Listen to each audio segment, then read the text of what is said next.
para começarmos a nossa formação. Vinde, Espírito Santo, enchei os corações dos vossos fiéis e acendei neles o fogo do vosso amor. Enviai, Senhor, o vosso Espírito e tudo será criado e renovareis a face da terra. Oremos, ó Deus, que instruístes os corações dos vossos fiéis com a luz do Espírito Santo. Fazei que apreciemos retamente todas as coisas segundo o mesmo Espírito e gozemos sempre de sua consolação. Por Cristo nosso Senhor. Amém.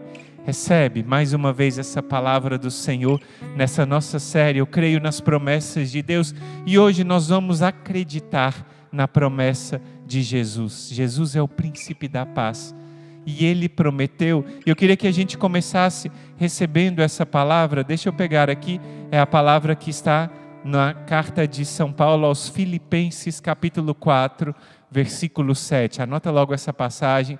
A Maria Helena já está anotando no caderno dela de formação. Você anota no seu caderno, Filipenses 4, 7.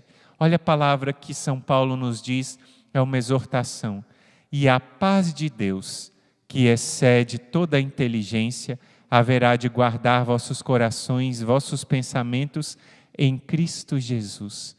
A paz de Deus que supera toda a inteligência, todo o entendimento, vai guardar os nossos corações. Quando a gente recebe essas notícias da guerra, o nosso coração fica intranquilo, o nosso coração fica apreensivo. Ainda que nós estejamos aqui no Brasil, que está a quilômetros de distância, ou talvez você que reza conosco da Europa, está bem pertinho, nós temos um grupo grande de pessoas que reza conosco, lá da Polônia, que reza conosco, da Itália, da Alemanha, estão pertinho da situação onde está acontecendo a guerra, e o coração fica apreensivo. E a gente deve perguntar para nós o que é a paz. A paz, quando a gente procura às vezes no dicionário para saber o que é a paz, muitas vezes a resposta que a gente encontra é ausência de guerras. Se a gente lembra no original do latim, pacem, é quando não tem a guerra. Mas quando a gente procura uma definição mais aprofundada, no dicionário, a palavra paz fala que a paz é um estado de espírito. É algo que está no interior, mas que pode ser afetado pelo exterior, é claro. Muitas vezes a gente pode estar no meio de alguma coisa que está perturbando a nossa paz. Quando eu lembro, por exemplo, da pequena Jacinta, quando a pequena Jacinta, aquela que, Santa Jacinta Marto, que viu Nossa Senhora de Fátima, ela, no momento que estava com muita dor de cabeça, as aves, os passarinhos estavam cantando muito alto e aquela cantoria dos passarinhos estava tentando roubar a paz do coração dela, e ela fazia assim e falava com o irmão dela, o Francisco, e com a prima dela, a Lúcia, pede para eles pararem, que está doendo. A paz era retirada do coração dela, não é? Só que aí nessa hora o Francisco disse para ela olhar para Deus, olhar para Nossa Senhora e oferecer, e a paz voltava ao coração dela.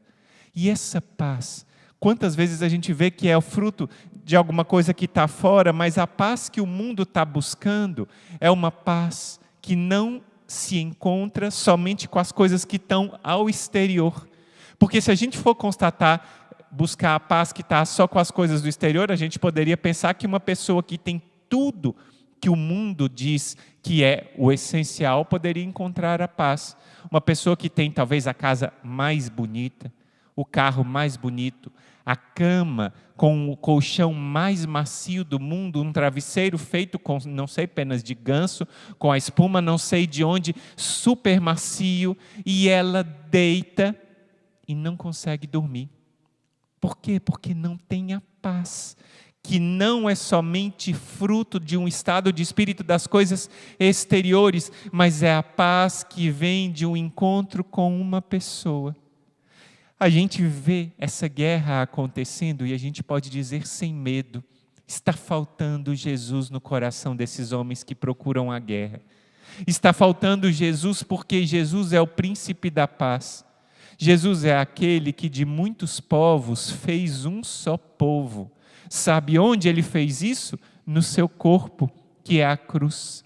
Eu vou segurar a cruz aqui E vou ler para você essa passagem, que é uma passagem que sempre toca o nosso coração, de Efésios 2, 14 a 16.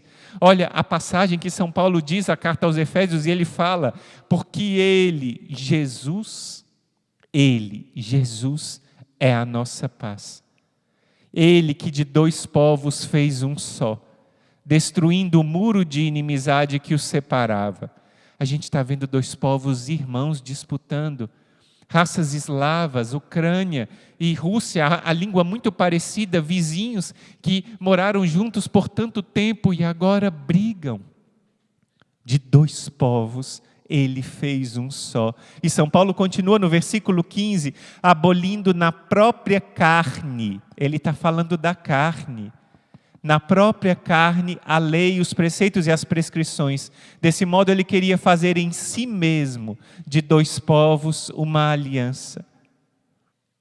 De dois povos, uma única humanidade nova, pelo restabelecimento da paz. E reconciliá-los ambos com Deus, reunindo num só corpo pela virtude da cruz, aniquilando nela a inimizade. Você está vendo que o anúncio de São Paulo, o anúncio da cruz, é o anúncio que de dois povos ele fez um só. E que nós vamos rezar este terço da Pompeia, essa novena milagrosa, nós rezamos esse terço e depois rezamos os outros terços, ou de madrugada com a nossa família, Exército de São Miguel, ou em algum outro horário, mas nós rezamos clamando pela paz, olhando para a cruz. Olha para a cruz. De dois povos ele fez um só, porque ele no seu corpo marcou a inimizade. Olha mais de perto isso. A irmã, se ela conseguir aproximar, eu vou segurar a cruz na mesma posição. Você vai olhar para o Senhor crucificado e vai vê-lo. O Senhor crucificado, que de dois povos fez um só. O Senhor crucificado, que na carne dele gerou a paz. Olha ele. Ele abriu os braços para na sua carne sofrer aquilo que as pessoas faziam contra ele. Ele é inocente, ele é um cordeiro, como diz o livro do profeta Isaías, como uma ovelha que ia diante dos seus tosqueadores, ele não abriu a boca. E ele não somente não abriu a boca, mas ele rezava pelos seus perseguidores: Pai, perdoa-lhes porque não sabem o que fazem. E nós rezamos também por estes homens que querem a guerra para que eles reencontrem a Jesus no seu coração, e nós dizemos e insistimos: Pai, perdoa-lhes porque não sabem o que fazem. Pai, perdoa-lhes porque não sabem o que fazem. De dois povos, de São Paulo aos Efésios, ele fez um só, cravando na cruz a inimizade, porque a inimizade acontece por causa do pecado, que tem um patrocinador, que tem um instigador, que é o diabo, Satanás, o inimigo de Deus, que foi derrotado pela cruz. Que foi derrotado pela cruz. Por isso nós clamamos hoje nestes mistérios dolorosos, e vamos clamar o preciosíssimo sangue do Senhor, para que Ele, Jesus, pelos méritos do seu sangue, possa cancelar essa guerra nos corações e se fazer presente Ele próprio, o príncipe da paz. Como a gente fica compadecido nesses tempos de guerra.